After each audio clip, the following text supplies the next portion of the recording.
বর্তমানে বাংলাদেশে 2025-এ celebrity cricket league হচ্ছে। এই সেলিব্রিটি ক্রিকেট লিগে আমরা প্রায় সময় দেখেছি এবং কি ছোট ছোট ক্লিপে দেখেছি যে অশ্লীলতা ছড়িয়ে পড়ছে। এই ক্রিকেট লিগগুলোকে কিন্তু আমরা দেখেছি ভারতে, পাকিস্তানে, শ্রীলঙ্কায় ক্রিকেট লিগ হয়, কিন্তু এভাবে অশ্লীলতা ছড়ায় না। কিন্তু দেখেন, রিসেন্টলি আমরা একটা ভিডিও পেলাম যে এখানে শাম্মী ইসলাম নীলা নাম এবং সিনথিয়া ইয়াসমিন মারিয়ামি, তারা এক্স্যাক্টলি কিন্তু অশ্লীলতাটাকে তারা প্রাধান্য দিচ্ছে, ক্রিকেট খেলাকে প্রাধান্য দিচ্ছে না। যেহেতু বর্তমানে বাংলাদেশের এই ক্রিকেট লিগটা হলো যে সবচেয়ে ডিমান্ডেবল একটা জিনিস, এবং বাংলাদেশের একদম শিশু থেকে শুরু করে বয়োজ্যেষ্ঠ সবাই কিন্তু ক্রিকেটটাকে পছন্দ করে। সেই পছন্দের প্রেক্ষিতে আমরা কিন্তু সবাই পারিবারিকভাবে ক্রিকেটটা দেখতে চাই। কিন্তু এই সেলিব্রিটি ক্রিকেট লিগ 2025 নামে যে অশ্লীলতা ছড়িয়ে পড়ছে, সেই ক্ষেত্রে কিন্তু আমরা পারিবারিকভাবে ক্রিকেটটা দেখতে পারছি না, এবং কি ক্রিকেটের কিন্তু মান ইজ্জতও নষ্ট হচ্ছে।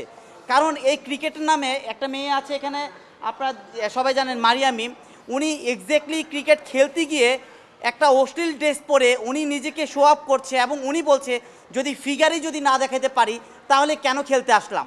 তার মানে তাদের কিন্তু খেলাটা মূল উদ্দেশ্য নয়, তাদের মূল উদ্দেশ্য হলো যে তাদের ফিগার দেখানো এবং কি বিভিন্ন খারাপ যে নোংরামি ছড়ানো সেটা। কিন্তু আমরা চাই বাংলাদেশে যেন ক্রিকেটের নামে কোনো ধরনের অশ্লীলতা না ছড়ায়, এবং এই ক্রিকেটের নামে যেন কেউ কাউকে ক্রিকেটকে কলঙ্কিত না করে।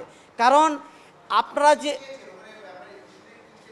আমরা চেয়েছি এখানে যে প্রবীণ রহমান চৌধুরী আছেন, গিয়াসউদ্দিন সেলিম আছেন, তানিম রহমান অংশু আছেন, তারা হলো মেন্টরস।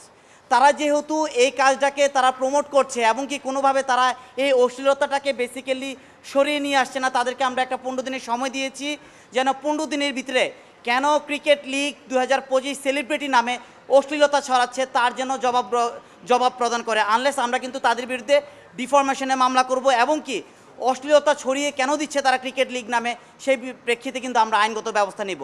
শুধু তাই নয়, এখানে বিশেষ করে মারিয়ামিম, সিনথিয়া ইয়াসমিন, কেয়া পায়েল এবং নাদিয়া এবং আলিশা মডেল, এবং আমাদের যে যারা বলছে যে বর্তমানে রানিং মডেল শাম্মী ইসলাম নীলা, ওরা কিন্তু বেসিক্যালি ক্রিকেট লিগ নামে যে প্র্যাকটিস করতে যায় বা খেলতে যায় তাদের ড্রেস আপের কোনো ঠিক নেই। আপনারা কিন্তু দেখেছেন অনলাইনে তাদের ড্রেস আপের কোনো ঠিক নেই, অর্থাৎ তারা ক্রিকেট খেলার নামে কিন্তু ক্রিকেটটাকে কলঙ্কিত করছে, এবং কি তারা এই বিষয়টাকে কলঙ্কি হিসেবে ক্রিকেটটাকে নষ্ট করছে। তাই আমরা সবাইকে লিগ্যাল নোটিশ পাঠিয়েছি আগামী 15 দিনের ভিতরে কেন ক্রিকেটের নামে অশ্লীলতা ছড়িয়ে দিয়েছে সেই জন্য 15 দিনের ভিতরে যেন আমাদেরকে এই জবাব প্রদান করে। আনলেস আমরা 15 দিনের পরেই কিন্তু তাদের বিরুদ্ধে আইনগত ব্যবস্থা প্রদান করব।